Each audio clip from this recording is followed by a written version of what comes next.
అందరికీ నమస్కారం. మరి ఈ రోజు రామచంద్రపురం నియోజకవర్గంలో ఉన్నటువంటి మా ప్రియతమ నాయకులు, గౌరవులు, పెద్దలు, గౌరవనీయులు, పూజ్యులు ఎమ్మెల్సీ గారు శ్రీ తోట త్రిమూర్తులు గారి ఆధ్వర్యంలో ఈ రోజు రామచంద్రపురం నియోజకవర్గం చుట్టుపక్కల ఉన్నటువంటి అందరూ కూడా రావాలని పిలుపునివ్వడం జరిగింది.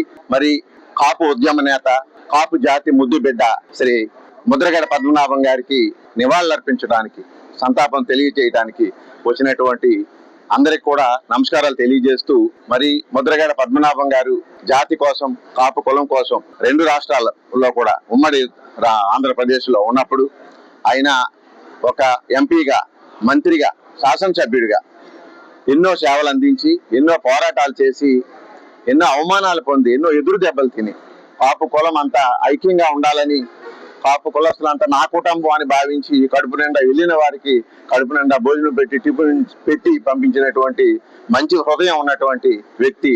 మరి ఆయన లేకపోవడం అనేది ఈ ఆంధ్రప్రదేశ్, ఉమ్మడి ఆంధ్రప్రదేశ్ రాష్ట్రంలో అందరికీ కూడా తీరని లోటు.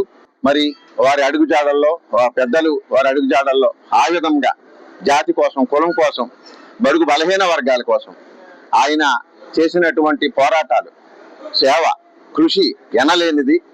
ఆయన్ని అందరి హృదయాల్లో కూడా ఈ రోజున చిరస్మరణీయంగా ఉండే విధంగా ఆయన జీవితం కొనసాగింది. మరి వారి యొక్క ఆత్మ శాంతి చేకూరాలని వారి ఆత్మకు, వారి కుటుంబ సభ్యులకు ప్రగాఢ సానుభూతిని తెలియజేస్తూ సెలవు.